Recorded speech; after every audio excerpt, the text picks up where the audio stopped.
Tonight, US President Donald Trump has made yet another bizarre claim regarding India and its purchase of Russian oil.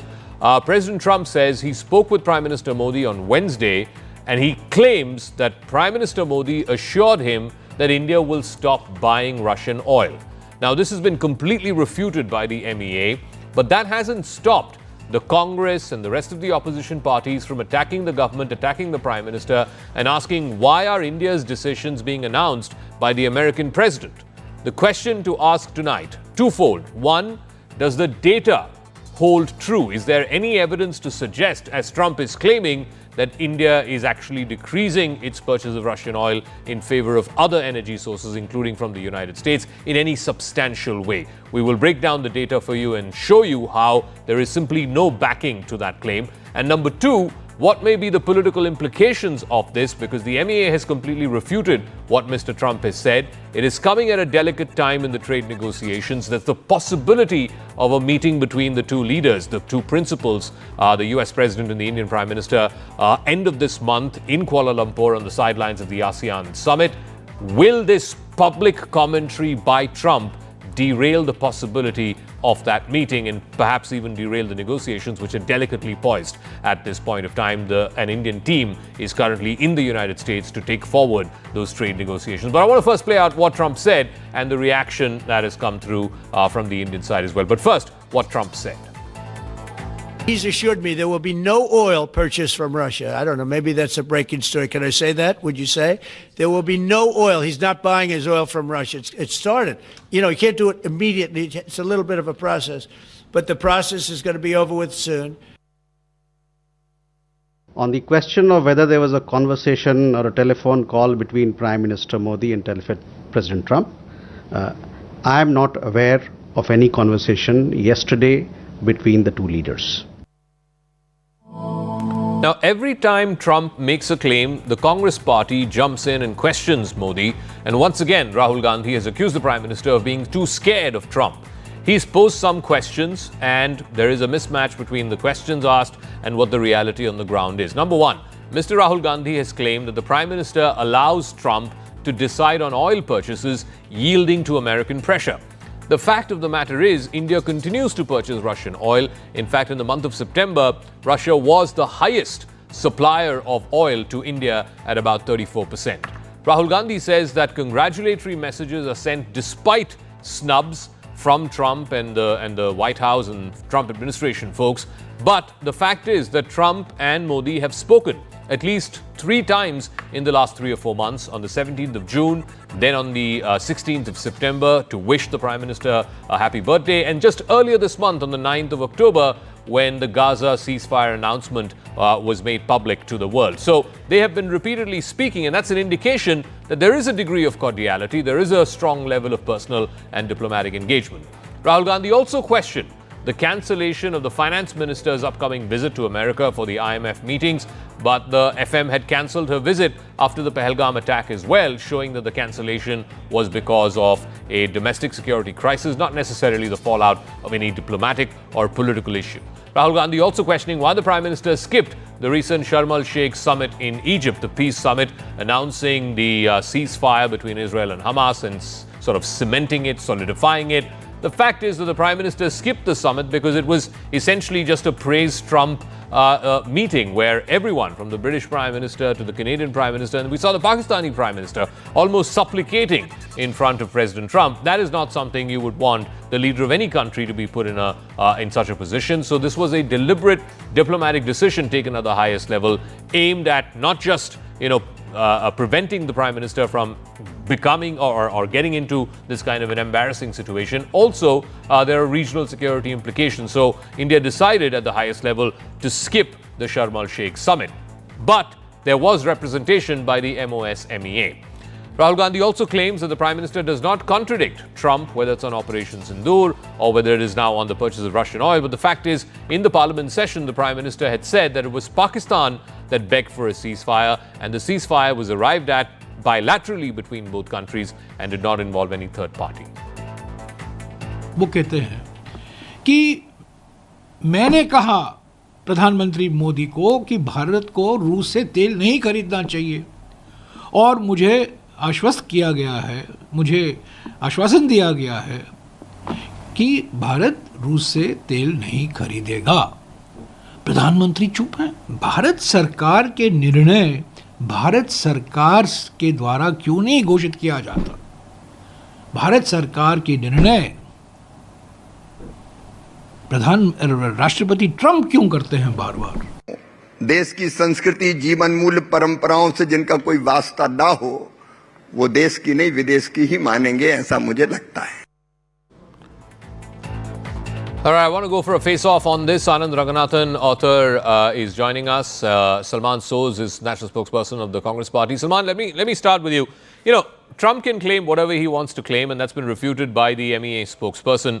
But let's look at the hard data, right? For the months of July, August, and September, the amount of Russian oil that India imported in July 2025, India imported 1.6 million barrels per day. That amounted to 34% of all of India's oil imports in that month.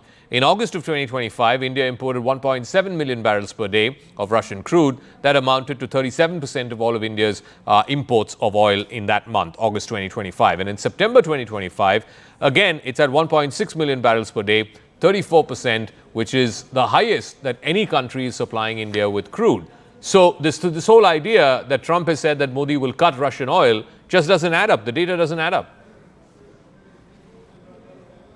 Well, let's talk about what the American president has said, and then we can get to the data.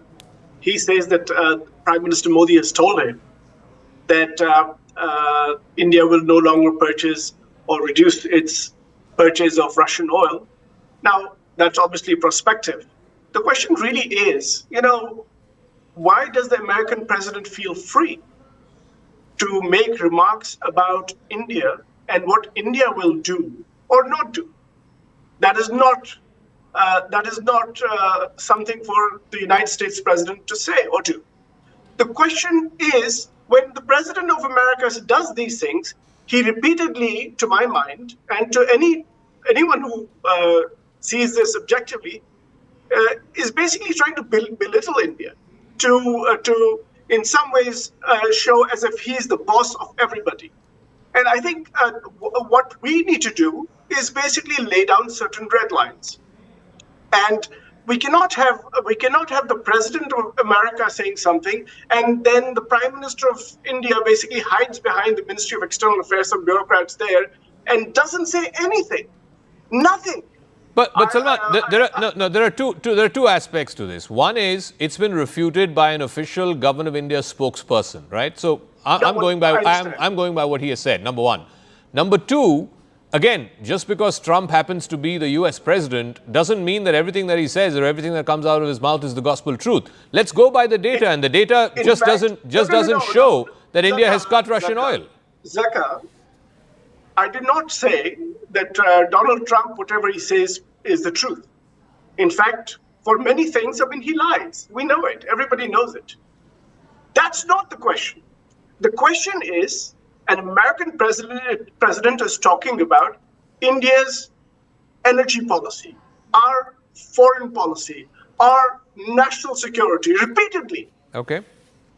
And the Prime Minister of India does not say a word, not one word. In fact, when the Gaza peace talks were being held, or they were close to some agreement, the Prime Minister very graciously sent out a congratulatory tweet. Mm-hmm. That time he feels that he can say something, praising Trump. And, you were talking about supplication. That, to my mind, also, when you're basically doing something without anybody asking you to do anything, that's also supplication. Okay. Anand Ranganathan. To me, why? Okay. No, just one second. Just one final point. Quickly, Salman. Yeah. Let me also recognize that Anand is not a BJP spokesperson. I wish BJP had sent somebody. Okay. And then Anand, I know he's a government supporter. That's okay. No. But let me just say one thing. Final point. He can speak for himself. Yes, he'll speak for himself. Yeah. But let me just say this. The Prime Minister of India should know that he represents on the foreign stage 1.4 billion Indians. He speaks for a powerful country, a country that has a respect of all the world. Okay. He should care for our dignity. Okay, And let Professor Ranganathan respond to you. Salman and the Congress's contention is, why are India's policies, India's decisions being announced by the US President? And if he is lying, as the data seems to suggest, then the Prime Minister himself should come forth and refute those claims. Well, good evening, Zaka, and good evening to my very dear friend Salman, who has pigeonholed me, but he didn't mention which government am I a supporter of. I might be Congress government supporter, you never know. But anyway, look, मैं science की तरफ से हूँ, Salman. Look, the fact of the matter is, what would we as Indians rather put credence to? Words by the Prime Minister or his deeds? I will trust Trump as much as I will trust Dracula to keep his mouth shut at a blood donation camp. He's a born liar. The fact of the matter is, his puny cranium is not able to comprehend, Zaka, why, when the EU and most of Latin America has already succumbed to his bullying, why is Modi standing up to him? Modi's foreign policy maneuvers, honestly, the last couple of months have been spectacular to say the least. He is actually matching Trump transaction for transaction.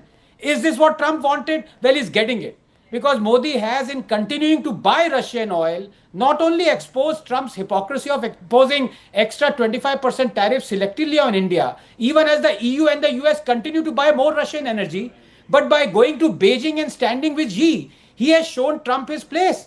We are as independent as we have ever been. It's been 2 months since those 25% extra tariffs were imposed. We continue to buy almost 40% of our oil imports from Russia. What does that tell you? Why are words more important than deed? Number two, more than Trump, the problem is the opposition leaders who are using him to get at Modi. Rahul Gandhi, for example. First, their dead economy concurrence when India is the fastest growing large economy, posting highest ever Forex, exports, PMI, GST and Sensex. And then Stalin concurring that Indian elites were profiteering from Russian oil. Not only is this strategy of opening the gates from the inside shameful, Zaka, it couldn't be further from the truth. Let me explain very briefly. Number one, Tamil Nadu's Chennai Petroleum Corporation Limited has been refining 80,000 barrels per day of Russian oil over the past 2 years and then distributing half of it, 40,000 barrels per day locally inside Tamil Nadu. So those profiteering from this are not elites, but ordinary Tamilians. Additionally, Tamil Nadu has imposed upwards of 15% levy on fuel that goes in the state's coffers. So who is actually profiting from selling Russian oil to the tune of 7,000 crores? Stalin's government. Number two, the Indian government has directly earned upwards of $3 billion from Reliance as windfall for exporting refined Russian oil, some of it to America. The people who have profited from this are not elites, but ordinary Indians. Three, finally, this is important. Even Salman would agree. India has saved $26 billion over the past 3 years by choosing Russian over Saudi oil. Not just because of discounted Russian oil, but also because increasing our procurement of it has lowered oil prices in general, saving us money for the rest of our oil procurement. Without that, our inflation would have risen cumulatively 1.47% beyond its actual level in those years, helping the poor and the disadvantaged, not the elite. So, this is the issue. So, Salman, one of the points that Rahul Gandhi put out in the tweet this morning was, oh, why didn't the Prime Minister go to the Sharm el-Sheikh summit? You saw what happened at the Sharm el-Sheikh summit. You saw the kind of supplication that a Starmer or a Shahbaz Sharif had to do. It was basically all hail the king, and the new king in town happens to be Mr. Trump. Is that what you want to see the leader of India do? Is that what you wanted to see, the leader of the world's largest democracy to do? You may politically disagree with him, and that's fine. But no one wants to see the Prime Minister, go there and quote unquote bend the knee in front of another politician. So it was a good decision that he chose not to go. Let me now just say that Anand talked about how we should look at the Prime Minister's deeds, not his words, and that's fine. And you also said that he should not be going to Sharm el-Sheikh and not be a supplicant, which is, of course, nobody would want that. But let me just say, just to remind us about words and deeds, and then I'll come to some of the responses to what Anand had said here. Here, let the people remind themselves. Can you play it? We can't hear it, Salman. I think either the video is stuck or the audio. It's not a Chinese phone, is it, Salman? No. This is Abki Bar Trump Sarkar, and this is Prime Minister Modi when he was Prime Minister, and he was saying all the stuff. I just wanted to remind you, and no, this is not a Chinese phone. This is an iPhone, which probably is made in India. Now, let me respond to some of what Anand said. Anand says that we saved a lot of money. India saved a lot of money and inflation was lower than it would have been. The question for the people of India should be, if India was saving a lot of money, did you feel that at the pump? When you're going for fuel, petrol, diesel, etc., and not just, by the way, just these 3 years, not just these 3 years. Look back at what has happened since 2015. Until 2000, and if I'm not mistaken, about 21, 22, before all of this, about 16 lakh crores in fuel taxes had been collected. When prices were going, international prices, crude prices were falling, we kept our prices up. Yes. Now, I know Anand is a free marketer. I know he says that we should deregulate. That is what Mr. Jaitley, when he was finance minister, wanted to do. Okay. But they did not. They controlled prices, and basically people have been paying through their noses. And then Anand can say that, by the way, this is the fastest growing large economy, like the IMF says. I will tell you this. We have very deep concerns about the growth rates that our statisticians are putting out. Why? Let me tell you why. In this economy, for more than a decade, private sector investment is stagnant. Foreign direct investment as a share of GDP is now 0.8%. In this kind of, and I know Anand can tell you, he's a scientist. Without investment, you cannot create jobs. Okay. Cannot create jobs. No matter what happens, you cannot create jobs. Okay. Now, let me give the final word. Okay, because we're also up against time. So 10 seconds. 10 seconds. We don't want the Prime Minister to be a supplicant.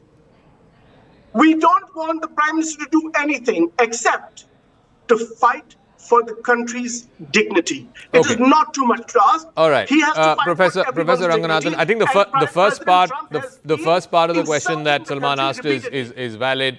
If we were doing this for economic reasons, and ostensibly we were, because Russian crude was cheaper than anything else available in the market, why weren't retail prices brought down? That's a very logical question, but I did not expect my dear friend Salman, because he's an economist. He's been in the government. His party has run for 10 years.